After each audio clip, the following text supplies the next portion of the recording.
Hello crafters, this is Mona. Hope you're doing good today. This is a Dollar Tree wooden frame. We're going to fill it with polyfill and covering it with fabric. Let's get started. This is the Dollar Tree wood frame, and I've just taken all the accessories off that's not needed.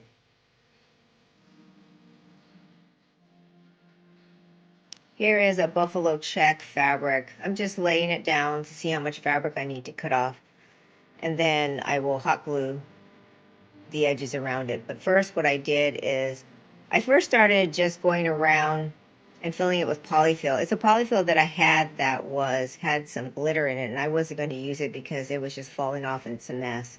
So I figured I'm going to use this over to stuff this pumpkin. So I could have just stuffed the whole thing all at once because that's what I end up doing anyway. You'll see it. You're going to be using a lot of hot glue. Press it in. Just be careful not to burn yourself like I did, and that wasn't fun. Okay, stay with me. I fast forward most of this so then you don't have to see me gluing, putting the stuffing in, etc., etc. If you need to add more filling, just add it and see how it looks. I lost the rest of the video of this particular buffalo check, so you'll see that I'll be working on a rust color fabrication. Here it is, right here. And I already stuffed it as far as applying the hot glue over to the frame. On the back side, you're going to apply the hot glue just on the area you're going to work with, because how you're going to pull the fabric is you're going to start gathering it because it's a round edge, so you have to just gather it up and then pull it tight. I worked on the bottom first and gathered it, and then you'll see that I'll be turning it. I started doing the top, did the same thing, but this time, since the bottom is already glued in, when you apply the glue to the top area, you are going to pull it very tight so there's no sagging in the fabric from the top part or from the face side.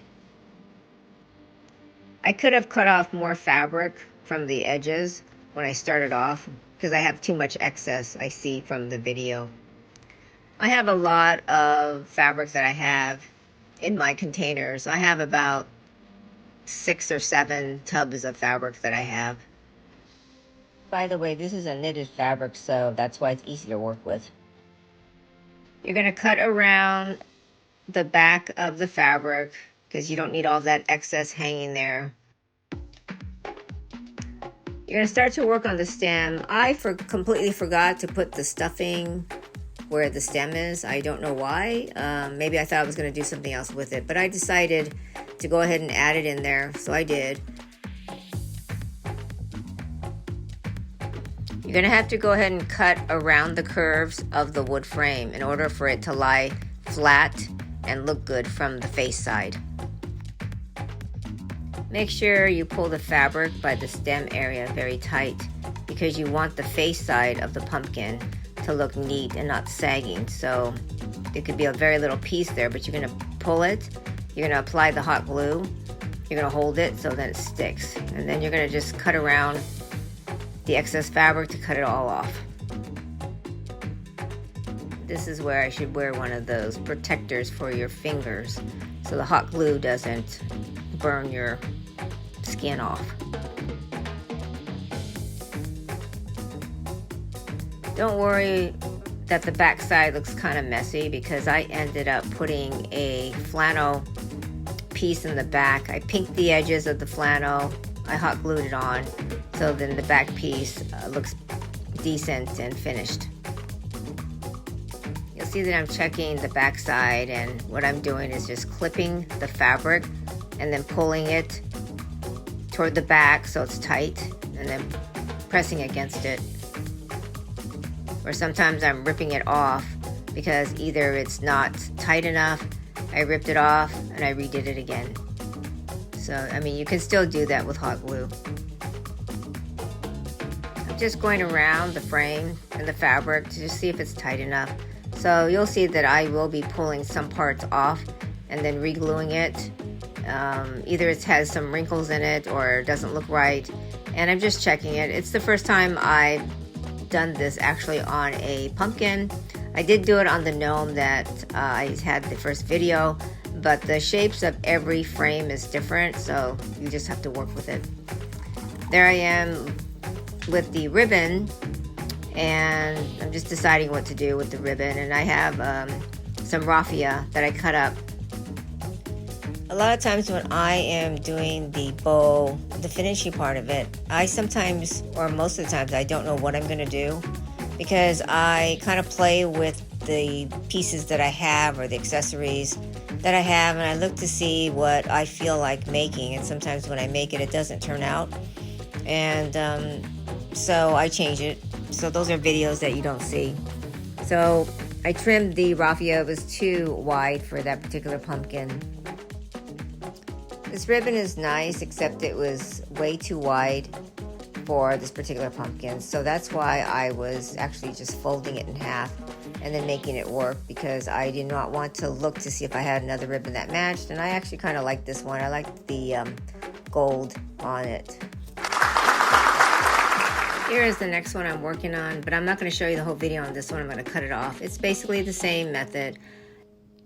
Here's a perfect example of me changing my mind. This was a pumpkin I had covered, but I did not put any polyfill in it.